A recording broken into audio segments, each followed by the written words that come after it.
29절의 말씀입니다. 우리 길지 않으니 한 목소리로 함께 읽겠습니다. 시작.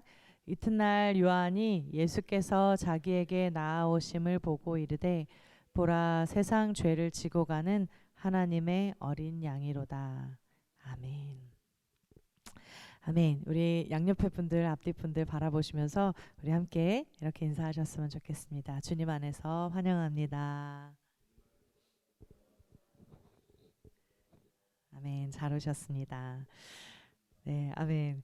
우리 3월 한 달 동안은 사순절기를 지나면서 저희가 예수님께서 어떤 분이신지 말씀을 통해서 다시 한번 발견하고, 또 그래서 예수님의 뜻에 합당한 그런 사순절을 살아가기를 간절히 소원합니다. 부족하지만 주님 안에서 이 귀한 말씀 함께 나누면서 모두가 주님의 은혜 가운데 있기를 원합니다. 심리학의 용어 중에 고양이 걷어차기 효과라는 것이 있습니다. 이것은 자신보다 약한 대상에게 분노나 스트레스를 풀려고 하는 그런 심리학적인 용어입니다.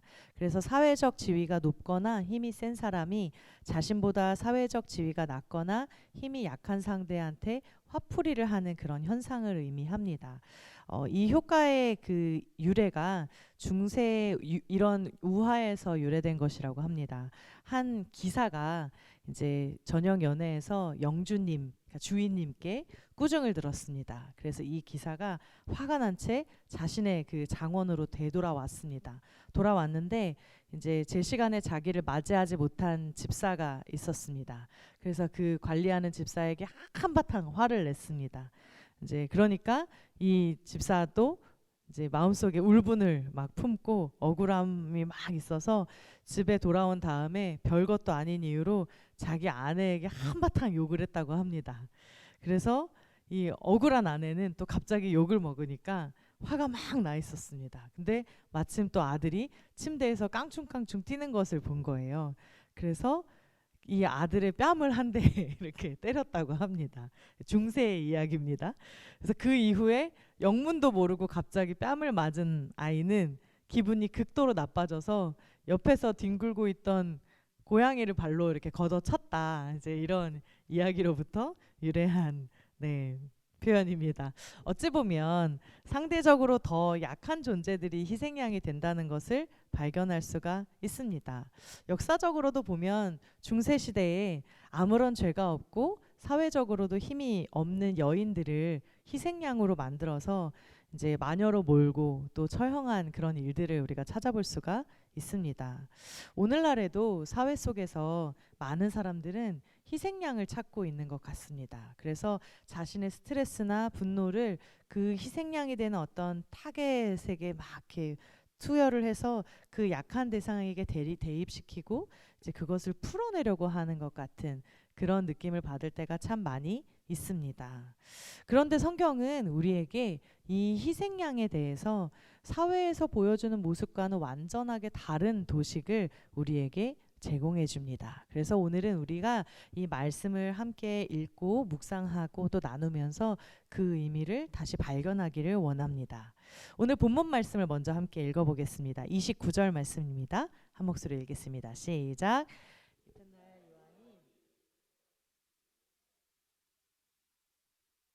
세상 죄를 지고 가는 아멘. 이튿날이라고 함은 바로 전날에 요한이 예루살렘에서 온 사람들과 만났던 바로 그 다음 날이었습니다. 그러니까 세례 요한의 정체를 궁금해한 사람들이 있었고, 그래서 세례 요한의 정체를 궁금해한 그 사람들에게 세례 요한은 자신이 어떤 사람인지에 대해서 소개를 합니다. 그러면서 그들이 기다리는 그 메시아에 대한 이야기를 꺼내게 되는데요. 우리 26절, 27절 그 앞부분의 말씀을 함께 한 목소리로 읽겠습니다. 시작. 요한이 대답하되 나는 물로 세례를 베풀거니와 너희 가운데 너희가 알지 못하는 한 사람이 섰으니 곧 내 뒤에 오시는 그이라. 나는 그의 신발끈을 풀기도 감당하지 못하겠노라 하더라. 아멘. 세례 요한이 지금 무엇을 이야기하냐면 자신은 메시아가 아니고 자신은 메시아의 길을 준비하는 사람이다라고 이야기하고 있습니다. 그리고 나서 그 다음 날에 예수님께서 자신에게 나아온 것을 보면서 이런 이야기를 하는 것이죠. 보라, 하나님의 어린 양이로다.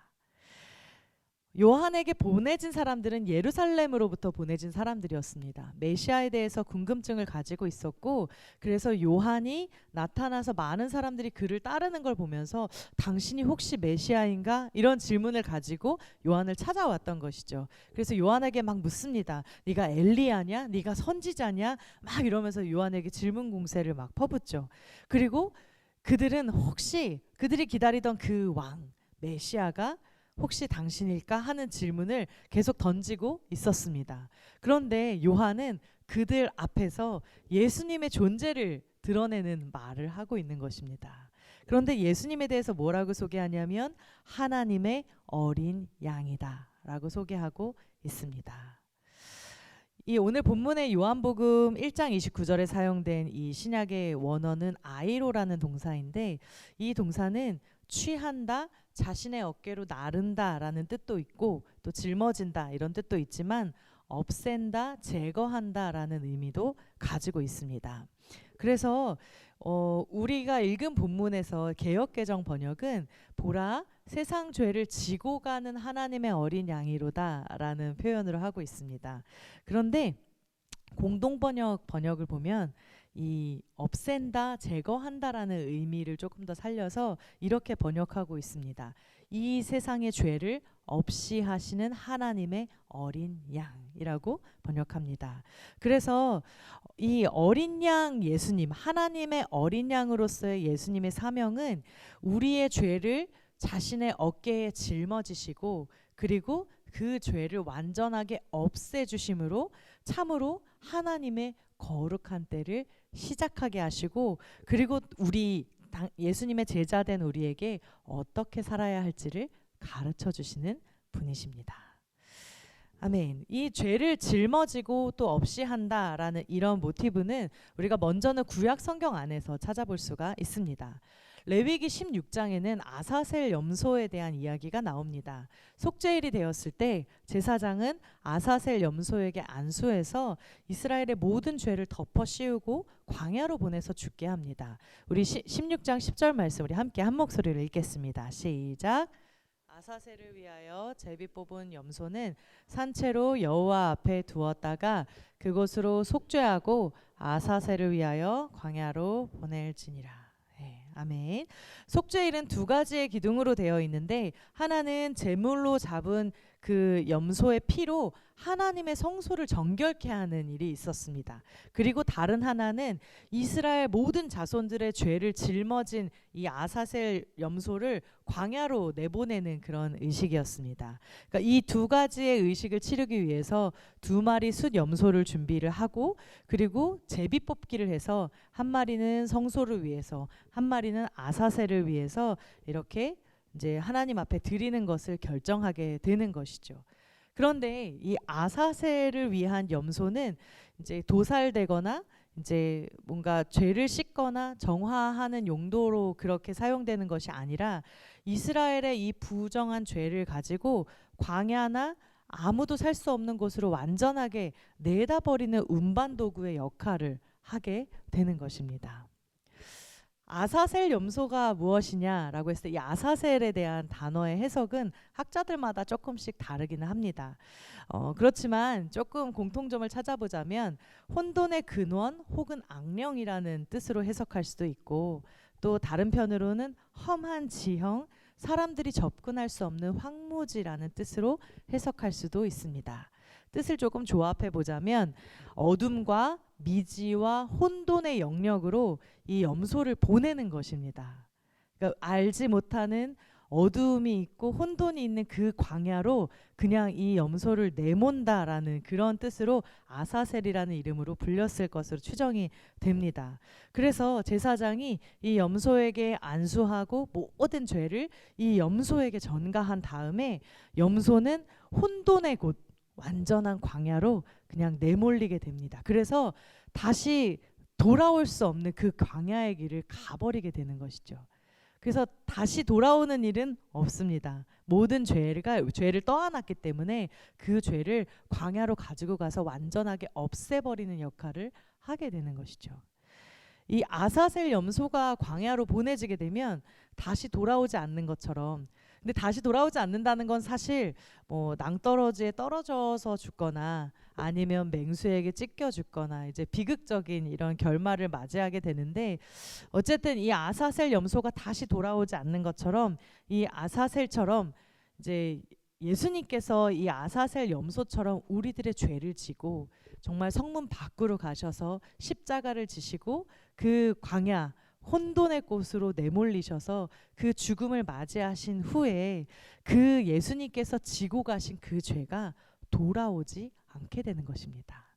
아사셀 염소가 지고 갔던 죄가 다시 돌아오지 않고 완전하게 없어지는 것처럼 예수님께서도 아사셀 염소처럼 하나님의 어린 양이신 이 예수님께서 그 모든 죄를 십자가에 지시고 그리고 그것을 끌어안고 죽으셨기 때문에 그 죄가 다시 우리에게 돌아오는 일이 없어지는 것입니다. 내 죄와 함께 예수님께서 죽임을 당하시는 것이죠. 예수님께서 하나님의 어린 양이 되셨다는 것은 이렇게 우리의 죄를 없이 하는 분이 되셨다는 것입니다. 그분이 친히 그 혼돈의 땅, 어둠의 땅으로 그 광야로 내몰아지셔서 그 혼돈 가운데 걸어가셨기에, 그 어둠 가운데 걸어가셨기 때문에 우리의 모든 죄가 소멸된 것입니다. 그렇기 때문에 우리는 하나님의 어린 양이 우리에게 행하신 이 일을 잊어버리지 않고 이 죄의 문제에 결코 가벼워서는 안 되는 줄을 믿습니다. 우리를 위해서 예수님께서 지신 그 짐은 그분의 피와 땀이 서려 있고 그분의 생명을 들여서 없이 하신 짐이기 때문에 그렇습니다. 우리가 사순절을 살아가면서 죄를 멀리하고 또 예수님을 따라서 살아가는 그런 시간들이 되기를 간절히 소망합니다. 특별히 이 죄에 대한 문제를 우리가 가볍게 여기지 않기를 소망합니다. 이 죄의 심각함을 위해서 이 죄가 결국 사망을 가져오는 것이기에 주님께서 그 죄를 끌어안고 십자가에서 죽으셨음을 기억하면서 정결한 삶을 살아가는 저와 여러분 되시기를 간절히 소망합니다. 최근에 어린이 교회 친구들과 이제 말씀을 나누다가 사사기의 순환 구조에 대한 이제 말씀을 나눈 적이 있습니다. 그런데 사실 우리가 잘 알듯이 사사기에는 순환 구조가 반복이 됩니다. 죄를 짓고 하나님께서 이제 그거에 따른 이제 고난이 막 이렇게 닥쳐오게 하시고, 그래서 다시 회개하고 하나님께로 돌아서면 또 하나님께서 구원자를 보내주셔서 다시 이스라엘을 구원에 이르게 하시고, 그리고 다시 죄를 짓고 또 넘어지고, 이런 순환 구조가 계속되는 것을 이제 알 수 있습니다. 그런데 우리는 이 순환이 너무나 당연한 것이라고 생각할 때가 참 많이 있습니다. 그런데 사실 바꿔서 생각을 해보면 이 순환은 은혜가 없이는 일어날 수 없는 것입니다. 우리가 누군가를 용서해 본 경험이 있다면 더 잘 아실 겁니다. 굉장히 누군가가 우리에게 큰 죄를 짓고 정말 큰 잘못을 했을 때 그것을 용서하는 데는 굉장한 힘이 듭니다. 굉장히 마음이 힘들고 아픈 시간들을 지나면서 그것이 소화되기까지는 굉장히 어려운 여정을 지나가야 합니다. 그런데 그럼에도 그것을 용서할 수 있다면 그 안에는 큰 사랑이 있게 되는 것이겠죠. 하나님께서 그 순환 구조로 우리를 인도하셨다는 건 우리가 여전히 하나님 안에서 넘어지고 여전히 죄를 짓지만 하나님께서 여전히 사랑하셔서 그 사랑을 부어주셨다는 것입니다. 그렇지만 이 사랑은 결코 당연한 것이 아닙니다. 하나님께서 상처 입으시고 하나님께서 아프시고 그럼에도 불구하고 사랑으로 끌어안기로 결심하시고 다시 사랑하시는 그 일이 있었기 때문에 우리가 다시 그 순환구조 속으로 들어갈 수 있는 것입니다. 죄를 짓고 용서받는 것은 당연한 것이 아닙니다. 주님께서는 그 죄를 위해서 가장 큰 대가를 치르셨음을 우리가 기억하기 원합니다. 그래서 이 정말로 죄를 미워하고 하나님의 선함을 추구하며 하나님의 선함을 우리의 삶 가운데 이루며 살아가기를 우리가 정말 하나님 안에서 끝없이 노력하며 또 열정으로 그 삶을 살아가는 저와 여러분들 되시기를 간절히 소망합니다. 아멘. 우리 두 번째로 살펴볼 것은 우리 이사야서 말씀과 함께 연결해서 살펴보고자 합니다. 어린이 부서를 제가 새롭게 맡게 되면서 어린이들과 예전보다 훨씬 더 가까이 이제 지내다 보니까 이 아이들의 특징을 조금 이제 만나게 되었습니다. 특별히 겨울 성경학교를 같이 하면서 막 여러 프로그램을 하다 보니까 이 아이들이 어떤 성향이 있는지 이걸 조금 더 깊이 알게 된 것 같습니다. 그래서 제가 이번에 성경학교를 지나면서 아이들 몇 명에게 어글 브라더스라는 별명을 붙여 주었습니다. 아이들이 늘 스스로를 약자라고 생각하기 때문에 모든 문제에 굉장히 솔직하게 반응하는 편입니다. 그래서 본인들이 조금만 손해보고 조금만 억울하다 싶으면 아이들이 그 문제에 대해서 바로 이렇게 말을 아주 솔직하게 반응하면서 말을 꺼내요. 그런데 그 말의 시작은 항상 아니로 시작합니다. 그래서 아니 목사님 아니 계속 아이들이 아니를 막 하면서 아니 그게 아니라요 막 이런 이제 표현을 막 쓰는 거예요. 그래서 아이들 맨날 억울하다고 자기는 억울하다고 막 이러면서 이제 막 이야기를 하길래 어글 브라더스라고 제가 별명을 붙여주면서 이제부터 아니는 좀 금지하는 게 좋을 것 같다 막 이렇게 이제 우스갯소리로 막 이야기를 했습니다. 우리도 살아가다 보면 이제 억울한 일을 당할 때가 있죠. 이제 아니 이런 말은 아이들만 하는 것은 아닙니다. 저희도 참 많이 하게 되죠. 억울하다고 생각되는 일을 당하는 것을 견디지 못하고 부당하다고 이제 여기는 일들을 당하면 그것을 그렇게 못내 아쉬워해서 한마디씩 더 꺼내게 될 때가 참 많은 것 같습니다. 사명을 감당할 때도 그런 것 같습니다. 교회 안에는 정말 많은 말들이 오고 갑니다. 시시콜콜하게 누가 어떤 잘못을 했는지 누가 어떤 말을 했는지 아주 활발하게 소통이 되기도 합니다.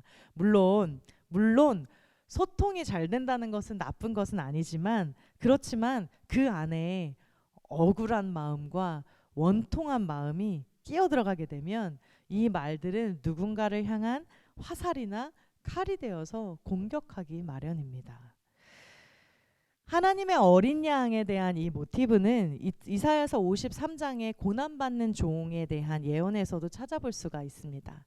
예전에 그 이스라엘에 다녀온 한 친구로부터 이제 이 유대인들에게는 이사야 53장이 금서와 같다라는 이야기를 들은 적이 있습니다. 어떻게 보면 이 고난받는 종의 모습은 예수님의 모습을 아주 그대로 드러낸 예언이기 때문에 더 그렇게 여겨지는 것 같습니다. 이사야 53장 7절의 말씀 우리 함께 한 목소리로 읽겠습니다. 시작. 그가 곤욕을 마치 도수장으로 끌려가는 어린 양과 털 깎는 자 앞에서 잠잠한 양같이 그의 입을 열지 아니하였도다. 아멘. 몽골이나 중동의 이제 유목민 가정을 방문하게 되면 이제 주인이 손님을 대접하기 위해서 양무리 중에서 가장 어린 이제 양을 품에 안고 나온다고 합니다. 그래서 이 어린 양은 주님이 아니라 주인의 얼굴을 보면서 한없이 이제 웃고 있고 그리고 다 자신을 탁자에 올려놓고 묶어놔도 아무런 저항을 하지 않는다고 합니다. 그래서 그 주인이 이제 양의 목에 칼로 상처를 내고 피가 나와도 피가 막 흘려져도 양은 몸부림치지 않고 오히려 이제 스스로 스르르르 잠에 빠지는 것처럼 그렇게 죽는다고 합니다. 하나님의 어린 양이라는 의미는 이렇게 마치 도살장으로 끌려가는 자신을 해하려고 하는 이들 앞에서도 입을 열지 않고 그 모든 것을 받아들이는 분이라는 의미가 있기도 합니다. 이사야서 뒷부분에는 이런 내용도 뒤따릅니다. 우리 53장 12절 뒷부분 우리 함께 한 목소리로 읽겠습니다. 시작. 그러나 그가 많은 사람의 죄를 담당하며 범죄자를 위하여 기도하였느니라. 아멘. 이사야 예언자가 하는 이 말은 도살장으로 끌려가는 어린 양과 같으신 그분 그리스도 예수님을 두고 하는 말입니다. 그래서 주님은 그 종의 보편적인 구원의 사명인 이 세상의 죄의 감당을 위해서 이제 거저 자신을 내어주시면서 자신을 겸손과 순종으로 이 모든 구원을 완성해 가셨습니다. 예수님은 자신의 억울함을 막 대변하려고 하거나 자신의 순수함과는 달리 죄를 짓는 저 다른 모든 이들을 정죄하려고 하지 않았습니다. 그러는 경우가 참 많이 있습니다. 나는 순수하고 나는 죄가 없으면 저 죄를 지은 다른 모든 사람들을 다 비난하고, 저 사람은 이런 죄를 지었고 나는 죄를 짓지 않았는데 저 사람은 저런 죄를 지었고 나는 괜찮은데, 막 이렇게 할 때가 참 많이 있습니다. 그런데 주님께서는 그 모든 것들을 이야기하지 않으셨습니다. 모든 것들을 정죄하지 않으셨습니다. 다만 그 모든 죄를 담당하고 범죄한 이들을 위해서 기도하셨다라고 말씀하고 있습니다. 우리 사순절을 지나면서 우리 필사도 열심히 다들 하고 계시죠? 네, 우리 청년들과 사순절 챌린지도 이제 함께 매주 하고 있는데, 첫 번째 주간에 이제 작년과 동일하게 이제 다른 컨텐츠들은 좀 바뀌었지만 첫 번째 주간 거는 그대로였습니다. 근데 첫 번째 주간 게 험담 없이 살아보기였습니다. 이게 이번에 다시 한번 이제 이 험담에 대해서 생각을 해보니까, 이제 이 험담이라는 것이 정보 전달이 목적이 아니라 우리들의 마음을 나누는 대상에게 나누는 그런 비밀스러운 이야기로서의 험담은 피하기가 참 어려운 것 같다라는 생각이 들었습니다. 왜냐하면 우리들의 마음을 털어놓을 곳이 아무것도 없다면 오히려 속에서 병이 날 수도 있을 것 같다는 생각이 들었어요. 그렇지만 다른 한편으로는 이 험담이라는 것이 가져오는 효과가 있습니다. 다른 사람들과 심리적인 유대감이 생깁니다. 험담을 하게 되면 자기네끼리 욕을 하면서 막 똘똘 뭉치지 않습니까? 이제 막 그런 일들이 막 생기는 것이죠. 그러면서 그 심리적인 유대감이 막 이렇게 주어지게 되면서 오히려 이제 막 그것을, 누군가의 험담을 하는 것을 유희로 여기는 일들이 사람들에게는 빈번하게 발생을 합니다. 또 어떤 사람은 이 험담을 함으로써 누군가를 나쁘게 말함으로 인해서 사람들과의 대화 속에 우위를 점하려고 합니다. 어떤 영향력을 발휘하기 위해 누구를 굉장히 나쁘게 얘기하는 경우들도 있습니다. 이런 경우는 험담이 우리를 잡아먹게 됩니다. 다른 이들과 막 심리적인 유대감을 막 다진다고 하면서 누군가를 막 계속해서 반복적으로 나쁘게 이야기하거나, 또는 사람들과의 관계 속에서 내가 영향력을 발휘하기 위해 끊임없이 안 좋은 말들을 계속하게 하게 되면, 이것은, 이 험담이 우리를 삼켜버리고 결국에는 습관이 되어버립니다. 그러다 보면 우리 스스로가 어떤 사람이 되냐면 험담하는 사람이 되게 되는 것입니다. 그렇기 때문에 우리는 언어를 사용하는 것에는 굉장히 주의할 필요가 있습니다.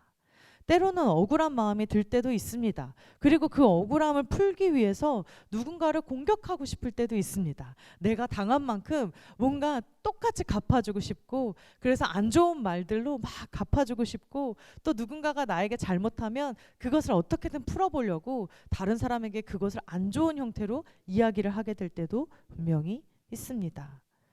그러다가 누군가가 맞장구라도 쳐주면 아주 신이 나서 정죄하고 판단하고 비평하는 이런 자리로 너무나 쉽게 나아가기도 합니다. 그러나 오늘 우리가 하나님의 어린 양이 되신 잠잠하신 예수님의 모습을 바라보기를 원합니다. 자신에게 칼을 겨누는 이들에게도 잠잠하신 예수님, 자신에게 죄가 없음에도 억울함에도 묵묵하게 그 고난을 당하시는 예수님을 기억해야 합니다. 우리의 언어는 어떤 언어입니까? 다른 이들의 공격을 감당하는 언어입니까? 아니면 그것을 바로 쳐내서 맞서 싸우는 언어입니까? 우리가 이 사순절기를 지나면서 고난당하는 종인 하나님의 어린 양 예수님의 모습을 바라보면서 예수님의 이 겸손과 순종을 배워가기를 원합니다. 그래서 우리들의 모습을 돌아보고 우리들의 언어들, 우리들의 습관들을 되돌아보는 이런 사순절 절기가 되기를 간절히 소망합니다. 처음에 고양이 걷어차기 효과에 대한 말씀을 드렸습니다. 결국 세상에서는 희생양이 가장 약한 사람이 된다라는 이치를 이야기합니다. 그렇지만 우리의 구원은 세상의 논리로 이루어지는 것이 아닙니다. 놀랍게도 하나님께서는 우리의 구원을 하나님의 어린 양을 통하여서 이루셨습니다. 가장 약한 사람이 희생될 수밖에 없는 그 위치에, 가장 약한 사람이 밀려날 수밖에 없는 그 위치에 우리의 구원자 되시는 예수님을 세우신 것입니다. 가장 약한 자가 감당해서 가장 약한 자가 무너져야 되는 그 짐을 가장 높으신 분이 감당하신 것입니다. 이것이 복음의 역설이고 우리가 십자가를 따르며 살아가는 이유입니다. 사랑하는 우리 중국교회 성도 여러분, 우리가 사순절 절기를 지나고 있습니다. 우리 오늘 말씀을 우리 함께 바라본 것처럼 하나님의 어린 양이신 예수님을 바라보는 그런 절기가 되기를 간절히 소원합니다. 먼저는 우리의 죄를 감당하시고 우리의 죄를 없이 하신 그 아사셀 염소와 같은 역할을 감당하신 예수님을 기억하면서 이 죄의 문제를 바라보고 더 심각하게 하나님 안에 여기며 하나님 앞에 더 정결한 삶을 살아가는 우리가 되기를 간절히 소원합니다. 또 잠잠하게 겸손과 순종으로 하나님의 길을 가신 이 예수님의 모습을 바라보면서 우리도 되갚거나 또 다른 이들을 정죄하는 것이 아니라 오히려 다른 이들의 짐을 짊어지고 그들을 위해 기도하는 삶을 살아가기를 간절히 소원합니다. 하나님의 어린 양이 우리의 마음 가운데 새겨져서 이 어린 양과 함께 동행하는 그런 시간 살아가시는 저와 여러분들 되시기를 간절히 소원합니다. 아멘. 우리 함께 기도하겠습니다. 하나님 감사합니다. 하나님의 어린 양 되신 예수님을 우리가 바라보게 하여 주시고 그 주님의 모습으로 또한 우리들의 삶을 다시 한번 돌아볼 수 있게 하여 주시니 감사합니다. 예수님께서 우리 가운데 행하신 일들을 우리가 기억하기 원합니다. 하나님의 어린 양께서 우리들의 모든 죄의 짐을 짊어지시고 그 죄를 없이 하신 그 놀라운 구원의 사건을 우리가 기억합니다. 하나님, 십자가에서 우리들의 모든 죄를 위해 피 흘리신 예수님을 우리가 바라보면서 우리가 죄의 문제를 가볍게 여기지 않도록 도와주시기를 간절히 소원합니다. 죄에 대해서 죽고 주님 안에서 정결하게 살아가는 주님의 사람들 되게 하여 주시옵소서. 하나님, 또한 우리가 도살장에 끌려가는 그 앞에서 잠잠한 양과 같이 또 정말 주님 안에서 겸손하게 순종으로 그 길을 걸어가신 하나님의 어린 양 되신 예수님을 바라봅니다. 우리가 억울할 때도 참 많고 우리가 말하고 싶을 때도 참 많지만 누군가를 공격하고 싶은 그런 마음이 우리 가운데 올라올 때도 있지만 우리가 예수님의 모습을 기억하면서 하나님 우리들의 삶을 다듬을 수 있도록 도와주시옵소서. 주님, 우리의 언어를 주님 안에서 다스리게 하여 주시고 우리들의 행동을 정말 주님 안에서 다듬어 갈 수 있도록 도와주시기를 간절히 소원합니다. 되갚거나 또 정죄하는 그런 삶이 아니라 오히려 예수님께서 우리 가운데 보여주신 것처럼 다른 이들의 짐을 짊어지고 주님 안에서 그들을 위해 기도하는 삶을 살아가는 우리 모두가 될 수 있도록 인도하여 주시옵소서.